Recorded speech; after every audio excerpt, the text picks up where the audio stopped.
আজকে আমরা ওয়াটপ্যাডের মধ্যে ধর কোনো লেখাকে আনবো, লেখাটাকে আমরা কি করে আনবো, একটা কাজ করতে চাইছি, ওখানে আমরা এখন টাইপ করতে চাইছি না, আমরা চাই যে আমরা একবারে লেখাটাকে নিয়ে আসবো।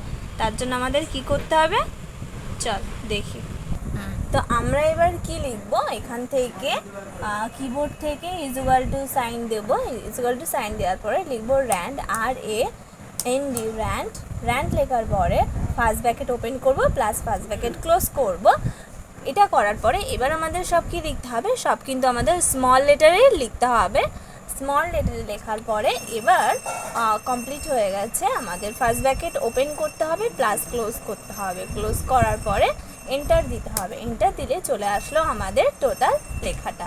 তো আমরা এখানে যদি কেউ হঠাৎ করে না লিখতে চায়, তো একবারে লেখাটা আনতে চাই, তো আমরা তখন এই প্রসেসটা অ্যাপ্লাই করতে পারি, অ্যাপ্লাই করে নিয়ে আসতে পারি, বা এরপরে আমরা ফরম্যাট বা এডিটিংয়ের কাজ এবার করতে পারি।